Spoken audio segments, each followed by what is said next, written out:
السلام عليكم ورحمة الله وبركاته. الحمد لله رب العالمين والصلاة والسلام على أشرف الأنبياء والمرسلين وعلى آله وصحبه أجمعين. ثم أما بعد فأعوذ بالله من الشيطان الرجيم. إن هذا القرآن يهدي للتي هي أقوم ويبشر المؤمنين الذين يعملون الصالحات أن لهم أجرا عظيما وأن الذين لا يؤمنون بالآخرة أعتدنا لهم عذابا أليما. اللهم لا تجعلنا منهم. رب اشرح لي صدري ويسر لي أمري واحلل عقدة من لساني يفقه قولي. واللهم ثبتنا عند الموت بلا إله إلا الله. واللهم اجعلنا من الذين آمنوا وعملوا الصالحات وتواصوا بالحق وتواصوا بالصبر. آمين يا رب العالمين.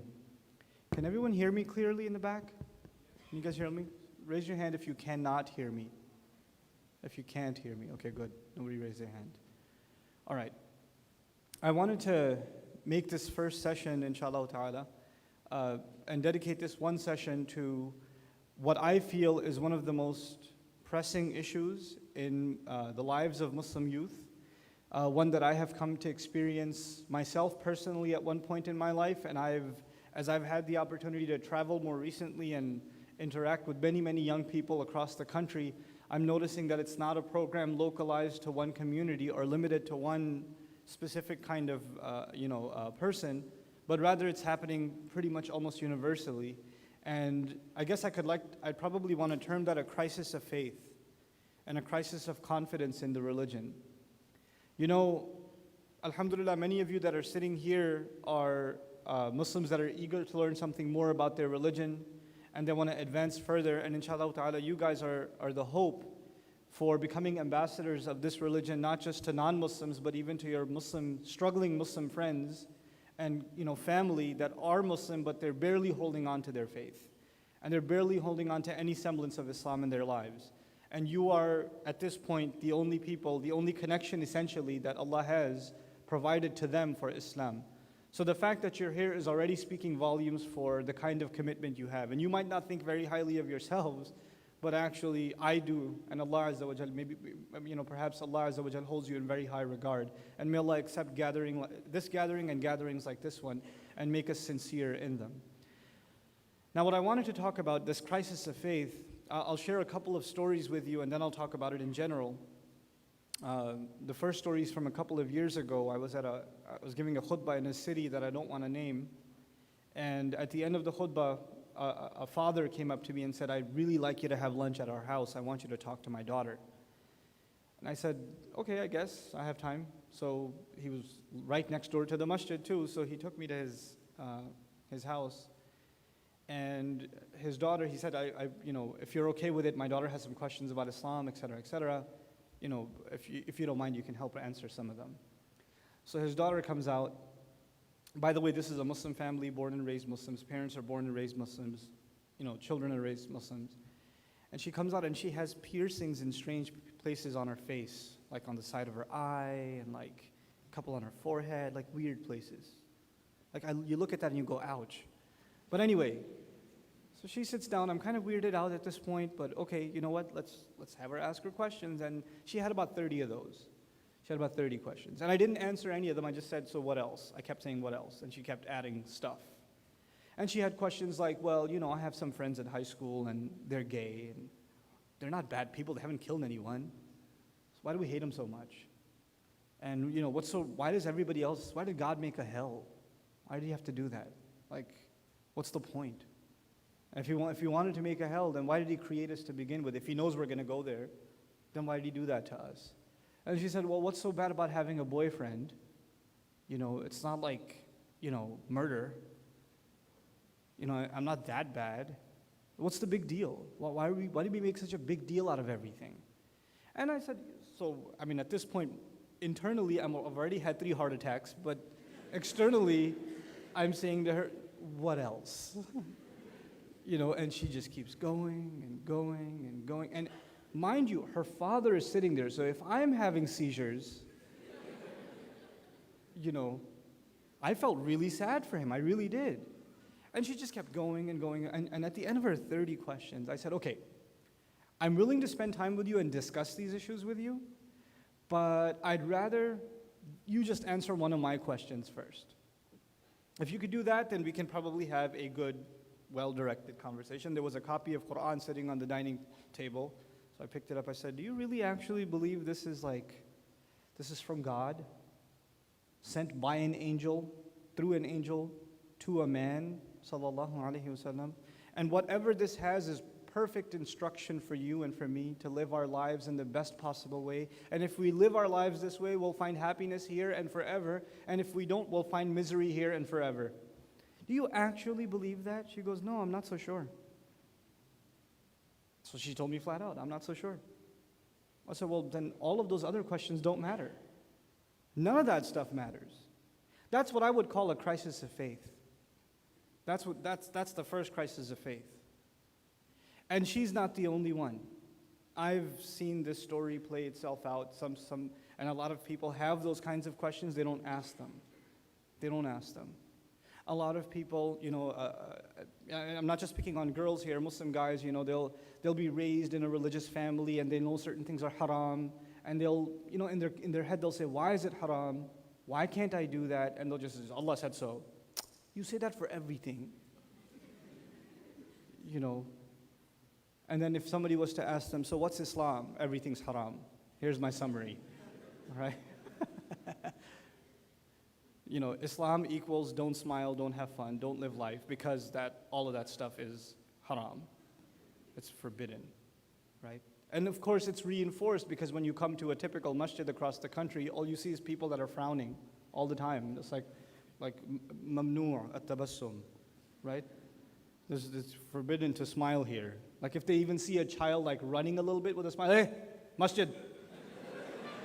Don't you see the sign says sadness only? It's like a depressing thing. So, a child even growing up in a Muslim community, in an Islamic school he goes to, I'm not knocking on any Islamic schools here in Maryland, I don't know enough. But generally, it's run by some very angry aunties. The kids that are in class are just seeing angry people all the time. And the more religious they are, the angrier they are. Right? The longer the beard gets, the bigger the frown is. It's very hard to smile. So they're in this environment all the time, and there's some questions that start popping in their head. Why am I even Muslim? Everybody around me is so miserable. They can't do anything. Every time I want to do something fun, they say haram. They say wrong. And all the friends I have in school, they say they're going to hell. What do you want me to do? Internally, a young man, a young girl, a young boy starts getting a little turned off by the religion. They start getting turned off by it. And then on top of that, most parents, let's be honest, most parents, even if they want to put their children in Islamic schools, they can't afford to. A lot of times they can't. It's a tough economy. It's not easy to afford, So most of our kids go to public school. That's a reality. It's not something you should embarrass people about. It's just a reality of Muslims living in this country. They go to public school. So parents feel guilty that they're not themselves able to give a quality religious education. They're certainly not getting one at school. Might as well put my child in Sunday school, right? That'll help. It won't. It doesn't. Ask your child if it helped. Right? I asked the controversial question, if you want to gauge, and I love Sunday schools, by the way. I used to run one, and I think they're a blessing, and they're an important effort in the effort to educate our children. Nonetheless, ask the average child that is sitting in Sunday school, any given Sunday. You just pull up, take one random kid from, especially a teenager, 12, 13, older. Pull them aside. Do you want to be here? Just ask them that one question. Do you want to be here? What is the overwhelming answer you will find?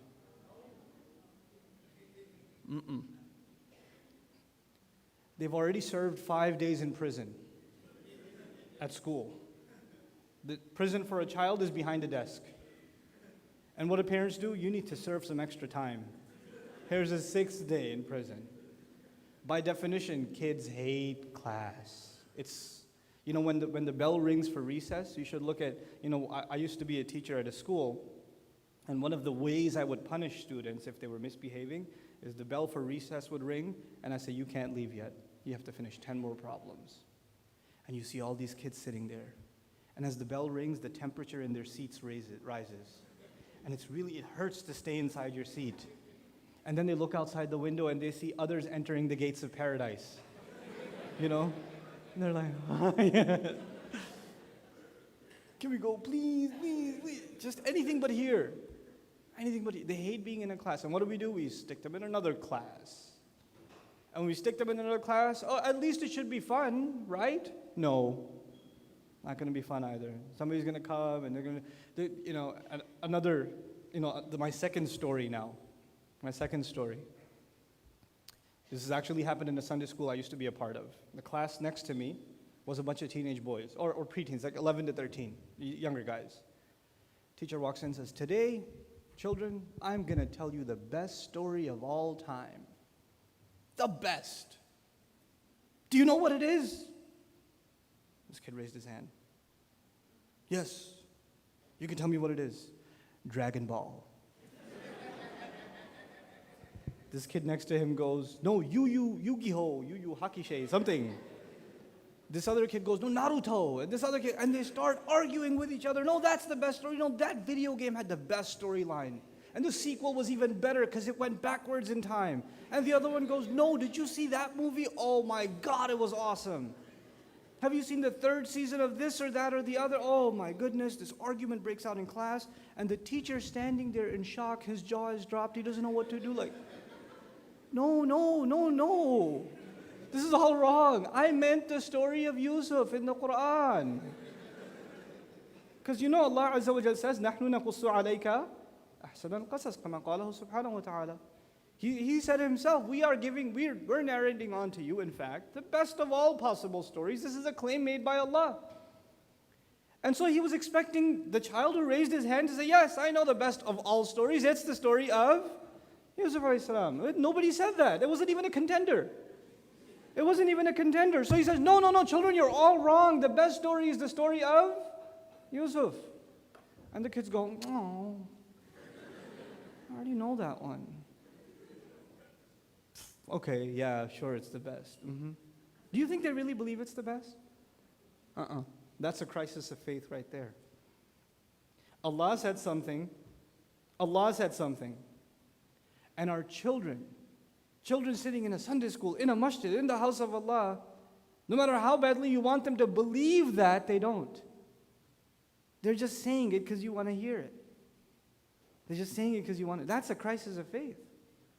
That's a huge crisis. We have to understand how to address that crisis.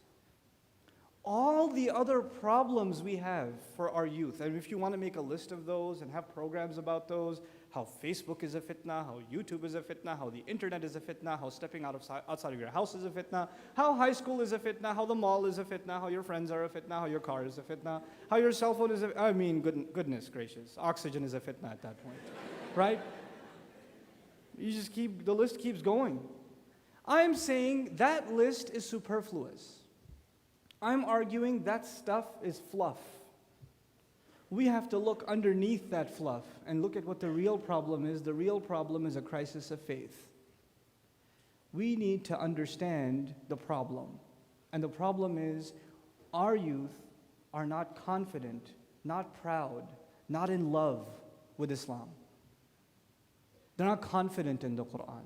They're not confident that the Messenger of Allah sallallahu alaihi wasallam is the absolute best role model. No one deserves to be loved more. No one deserves to be followed more. No one. My third story is part of crisis of faith. I mentioned the story at the ICNA convention too. We're flying to the ICNA convention. I usually take my whole family, all 28 of them. I have 6 children. I lose count sometimes.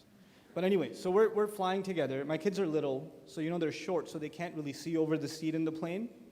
So they're little. They're sitting there, and my wife and I were taller, so we can see the TV screen when it drops. Right? So there's a movie playing. We don't want to see it, but it's in your face right here. And of course, alhamdulillah, we don't have headphones, so it's a silent film at that point. And it was the Justin Bieber documentary. Yeah. Imagine that. Well, thankfully it was a silent film, right? So, move forward, they say. And also license plate number. I'm kidding. Okay, just move forward as much as you can. Thanks for moving. I really appreciate that. Not all at once, please, calm down. Okay. There are spaces in the front. Yeah, there's spaces in the front, please take them. Okay. So, this documentary that is playing, I'm trying to avoid looking at it, but I can't help myself. I can't help myself because they're showing this kid come and start singing his songs, and girls in the audience are crying. Like, you could tell they're just like, we love you so much, I'll die for you. And mothers bringing their daughters to concerts. And then somebody's handed a voucher that says you get to meet him backstage. You should see the family, how they're jumping up and down in joy. And in the course of that video, I was like, oh man, these people have nothing to look up to. This is all they have to look up to. They're so happy at this. They're so happy at this. How sad a life can it be? And next clip, there's a Muslim girl. She's wearing a hijab. She's handed a voucher. You're going to get to meet Justin Bieber. And she's going around a tree, hugging it and going crazy. And she's not the only Muslim girl that would do that. She's not. Don't say, astaghfirullah. What kind of Muslim? That's the average Muslim girl. That's normal. Okay? So now we have a crisis, not just of faith, but some of the fruits of faith. What are some of the fruits of faith? The faith itself is you're convinced Islam is true, right? That's faith itself. You're convinced Islam is true. But beyond that, a step above that is you take pride in it. And a consequence of that is everything that is not Islam no longer appeals to you. Everything that contradicts Islam, you don't, not only are you not attracted to it, you feel sad for people who are. You look at it as something beneath you. Let me tell you what a great thing for Muslims would be. A point of pride for Muslims would be.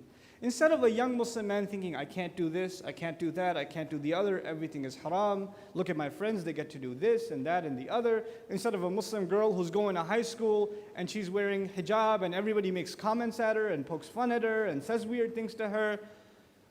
Or girls tell her, you look so ugly because of that thing on your head, etc., etc. And she's thinking in her head, you know, I wish I could be like those other girls. They get to do whatever they want. I can't do anything. I can't have any fun in life. The only thing that's keeping me from being happy is Islam. Wow, there's some huge transformation happening on this side. What is going on? Was it something I said? I'll wait. I'll wait for this Baltimore Revolution to be over. Take your time, take your time. What just happened? Oh, still trying to understand. Are we moving up? The easier thing would be the people in the back just move up instead of everybody move up, but okay. Whatever works for you, inshallah. So, I didn't want to just mention the crisis of faith. I wanted to try to mention some of its solutions. How do you address the crisis of faith? It's easy to talk about a problem. It's hard to talk about solutions. It's hard. And I'm not going to, my disclaimer will be I don't claim to have answers, like absolute ones. I have some ideas. I'd like to share those ideas with you. These ideas are a result of discussions with scholars, with counselors, discussions with youth, that I feel, I don't want to give you kind of generic kinds of answers. I want to try to give you some kind of practical answers. Again, they may not be the absolute solution, but inshallah ta'ala, with your own discussions among yourselves, you'll come up with some better things. The first part of the solution is that we have to create a culture around strong friendship. Islamic, not even Islamic, identity itself, it revolves around who you hang out with, who you spend most of your time with, who you identify with. When you spend most of your time on a computer, you start taking on some of the qualities of the stuff you're reading and the stuff you're watching. It starts invading your thoughts. The kinds of people you spend time with, if they're studying Islam all the time, you'll want to study Islam too. If they're playing basketball all the time, you'll develop a habit for playing basketball also. If they're going to watch movies all the time, you're going to want to go to the movies too. Your environment has an effect on you. The people you surround yourself with has an effect on you. The Muslim community starting with the Muslim family and then evolving to the Muslim community, needs to actually have a campaign to ensure our young children are in the company of good role model older kids, like a big brother, big sister type thing. Like so when our girls are 12, 13, 14, when they're coming up in their ages, some of the more leading Muslim girls in our community that are 17, 18, 19, they're going to college, they're holding on to their religion, they're learning their deen. These girls are role models, they don't even know it. And our younger girls need to be spending time with these older girls. It's really important that they have someone to look up to that is strong in their deen, and they aspire to want to be like them. That's really important. The same goes for the guys. At a younger age, it's not like, what we do is we keep the little kids by themselves, we keep the big kids by themselves, and it doesn't work out. There needs to be a kind of mentorship happening at the community level, so that our younger boys are spending time with some of the older boys, especially the ones that are mature in their religion. And we have, mashallah, even though we don't have a lot of those, we have enough of those. We have enough young people that are mature in their religion, they really want to learn more about it, and they're good role models. They have youth, they have energy, they have health, they have good looks. They could go on any number of ways in their life, and they chose to submit themselves to Islam. That in and of itself is huge. That already makes them a role model. Whether they're ever grabbing a mic and speaking publicly or not doesn't matter. They're still role models, and we need to put them in that position. It does two things. One, it gives young people someone to look up to, and two, it gives older kids a sense of responsibility. It makes them realize that others have eyes on them, that they have to answer to a higher standard because they set the tone for others. It gives them a sense of responsibility too. And that kind of mentorship thing needs to start happening when families start doing that and utilizing the community as a place where that kind of mentorship can happen. That's one suggestion. Another really important suggestion, and this is a long-term thing, is that we have to be able to have forums where our young people can talk about the real questions they have without being afraid of reactions from their parents or their imam or their scholar or the speaker. And the speaker should not be in a position to say, you are so wrong, what you said is so bad, you should make istighfar, go slaughter a goat and then come back, etc. We shouldn't put our youth in a position of them feeling intimidated to even want to be able to ask a question. We need to create a space, we need to create an environment where they feel comfortable enough to be able to ask certain kinds of questions. And I say this because of some experience. Muslim community, generally, we're very conservative people. We're very, we have certain expectations of ourselves, and we have expectations of our children, we have expectations of other Muslims. So when our Muslim boys and girls, within even our own family, have certain thoughts, or have certain questions, like if your boy for the first time got asked out on a date, or some girl came up to him and said, you want to go to the prom with me, or something, and he's thinking about it, but he'll never tell his mother. He's thinking about it, but he'll never tell his dad, because you know what's going to happen if he tells his dad, right? Inna lillahi wa inna ilayhi raji'un. That's what's going to happen, right? So he can't talk to his parents about this stuff, even though it's on his mind, and even though some stuff is on her mind. She can't talk to her parents. She can't talk to even the imam, because what's the imam going to do? And I don't know the imam here, so I'm speaking in general terms. The imam will give a khutbah next week. You know what the sister came and told me? They're afraid of being just called out. They're afraid of being called out. There needs to be a space where they can ask their questions. There needs to be a space where they can feel comfortable asking those questions. And there needs to be a training even among our du'at, our da'is. Training in how to answer those questions in a sensitive way. Realizing these are not questions on a piece of paper that you give a black and white answer to. There's a person who's really having problems. It's a human being who's really going through some serious struggles. And to want to spend time understanding where this problem came from and the best way to try and help them. This is a training in and of itself. It's a training in and of itself. It's not black and white. Just telling our youth, this is wrong, you can't do it, isn't enough. You need to understand, why are they attracted towards that anyway? What led to that? How did they end up in that position? I'll tell you a story about a good friend of mine, Abdurrahman Murphy. He's coming in Maryland in a couple of weeks, I think. He used to be a youth director in Chicago. And when I saw his work in Chicago, I kind of forced him to move to Dallas with me. And alhamdulillah, he served as a youth director in Dallas for some time. And this is a huge masjid. I mean, there's like 1,000 people easily, I mean, on a Friday night at Jumu'ah. Like it's insanely big. 300, 400, 500 people regularly for Maghrib and Isha every day. Right? It's big community. Lots and lots of youth. Lots of youth. This is the first time they hired a youth director. And his announcement was, if you've got a problem, come to my office, we can talk about it. So this kind of offer has never been made to youth before. Come to my office, you can talk to me about whatever, it'll stay between us. He's a counselor. First week, I'm thinking about killing myself. I think I'm gay. I've committed the ultimate wrong act. What should I do? All kinds of crazy stuff. All kinds of crazy stuff. And when he first came into like 100 people just coming in one after the other, I think I left Islam. I don't think I'm Muslim anymore. All kinds of stuff. The first week he fell into serious depression, like I didn't realize how bad things are. And it's not that Dallas is crazy. It's not that. This is average. This is happening everywhere. But our youth don't have someone to talk to. They don't have someone to talk to. And that's really, and I'm saying I'm not even qualified. And for those of you that are activists, that want to serve Islam in some capacity, think a little outside the box. Yes, we need scholars. Yes, we need du'at. Yes, we need khatibs. Yes, we need speakers. But man, we need counselors really badly. We need people properly trained in psychology, both in the Western sense and the Islamic sense. We need these people. You know, we need teen counselors, mentors.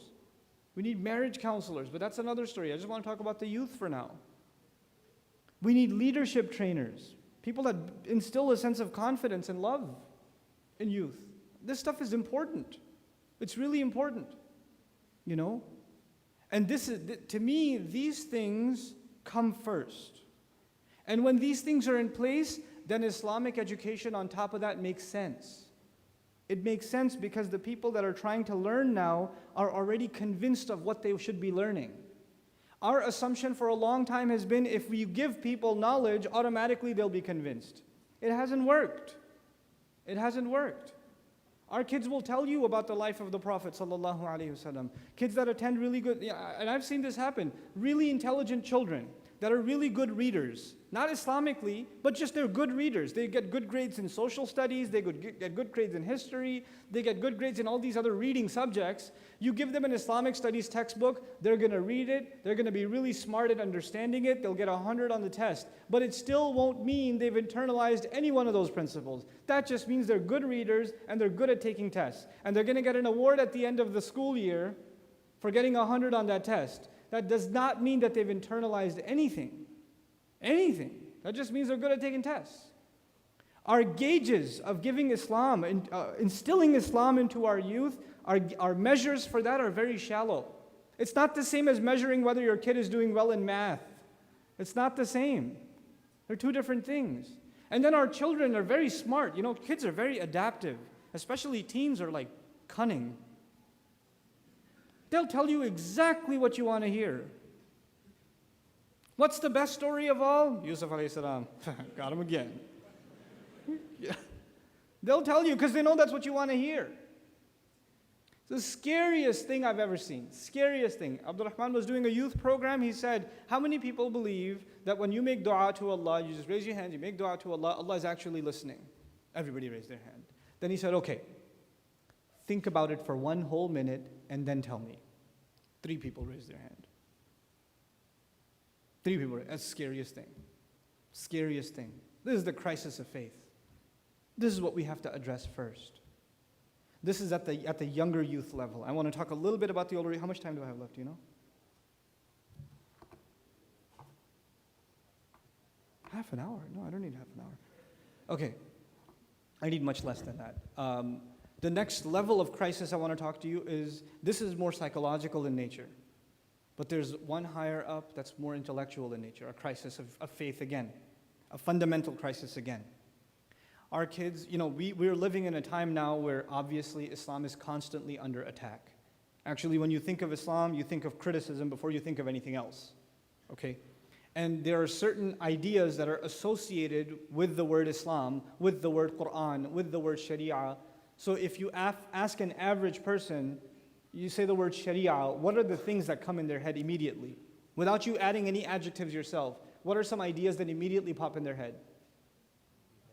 Beheading, cutting hands, barbarism, stoning, this kind of stuff. This is what comes in people's head. This is popular society.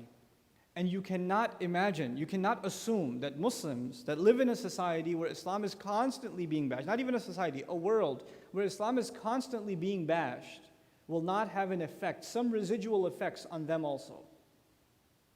It will. It has an effect on us. It impacts us. So our youth have already a little bit contamination in their views of Islam, because they're mixed in with what others say about Islam and what they've come to learn themselves from the deen of themselves. And a lot of times the real foundation isn't there to begin with.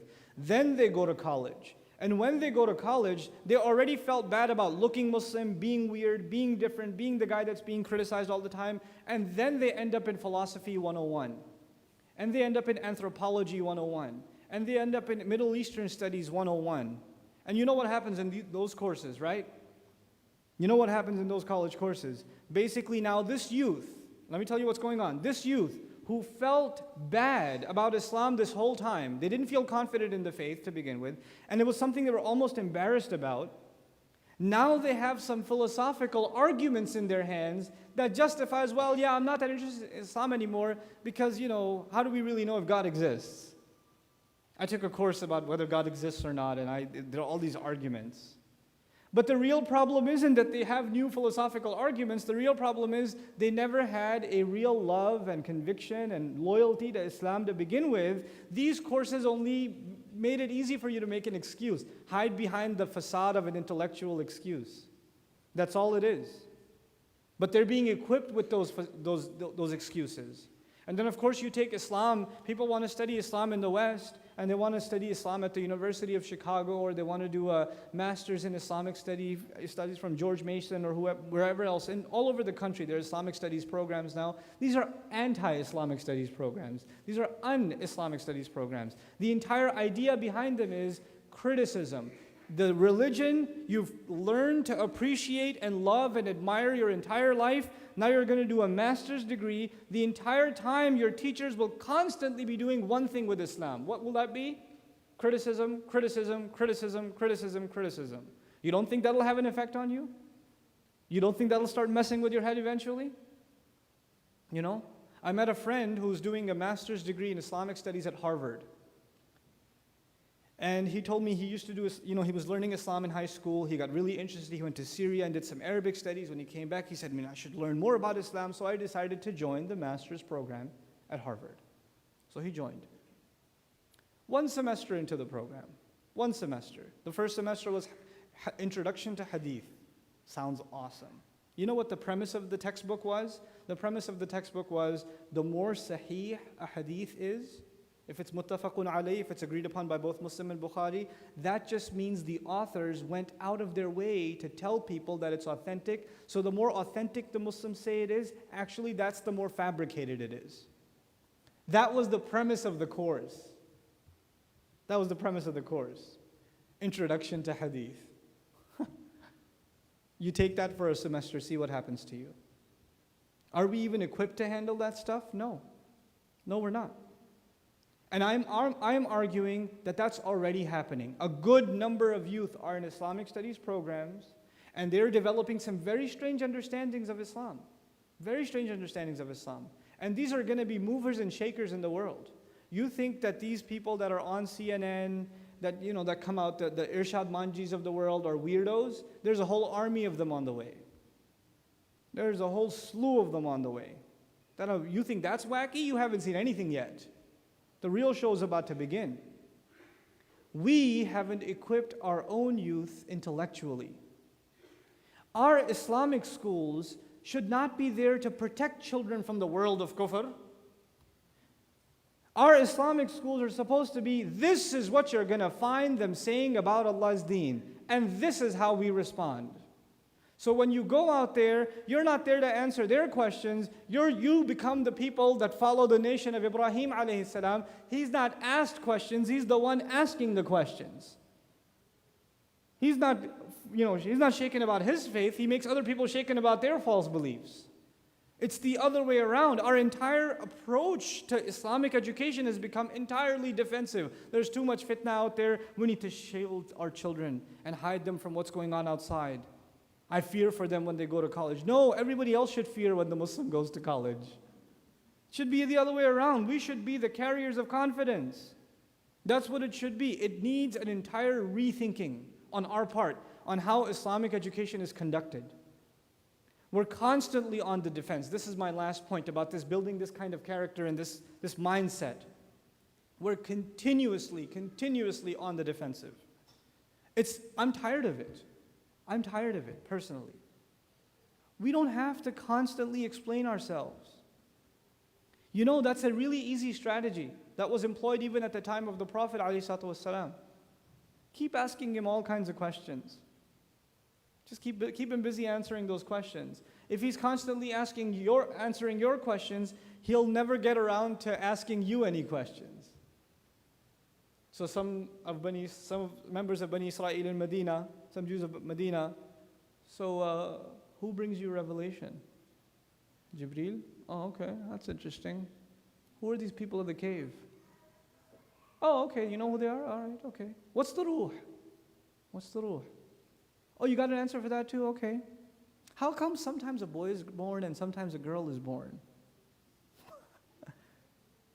And if he answers that, what are they going to do? Ask another, and then ask another, and then ask another, and you'll be explaining yourself. So Allah answered a few. And then we moved on to another question. They said, وَقَالُوا أَإِذَا كُنَّا عِظَامًا وَرُفَاتًا أَإِنَّا لَمَبْعُوثُونَ خَلْقًا جَدِيدًا. If we're going to be reduced to decayed bones, nothing, we're going to be created again? Really? This time Allah did not explain. Usually He does, right? He answers the question. They asked about the people of the cave. Did Allah explain in detail? He did. When they asked about, Jibreel alayhi salam, Allah explained in detail. This time Allah drew a line. قُلْ كُونُوا حِجَارَةً أَوْ حَدِيدًا أَوْ خَلْقًا مِمَّا يَكْبُرُ فِي صُدُورِكُمْ. Tell them, even if you forget bones and decay, turn into rock, turn into metal, Allah will bring you back anyway. Which basically means shut up and get lost. I'm done answering your questions. Go ahead, turn into whatever you want, Allah will bring you back. Or whatever your imagination can come up with that is even harder to mold. Go ahead. أَوْ خَلْقًا مِمَّا يَكْبُرُ فِي صُدُورِكُمْ. Then so who's going to bring us back? فَسَيَقُولُونَ مَنْ يُعِيدُنَا قُلِ الَّذِي فَطَرَكُمْ أَوَّلَ مَرَّةٍ. Tell them the one who got you back the first time. Now get lost. Straight answer now. We have to see the fluff for fluff. We have to see through that. Not just for the sake of others, but for our own youth. We need to build a confidence into our youth as part of our education of them. If we don't do that, we will be paying the price for that in the next 10 years. I say that very fearfully as I say this to you. We are not, as the leaders of Muslim community, we're not doing an adequate enough job thinking about how to instill the confidence of faith, how to fight the crisis of faith among our Muslim youth. Muslim youth, when they have philosophical problems, we tell them, go make wudu and make 2 rak'ah over there. And if that doesn't work, okay, come back and I'll give you a special dua, recite that and your problem will go away. Listen, if they have a philosophical problem and if they have doubts already, the spiritual solution is there, but you cannot ignore the intellectual solution. You can't. We can't afford. Our deen is intellectual. Our deen is not blind faith. Our deen is powerful. We have to believe that, and we have to instill that belief into our kids. Especially at a time where everybody thinks they've got something on Islam. They've got a reason why Islam is wrong. Everybody. Everybody's got one.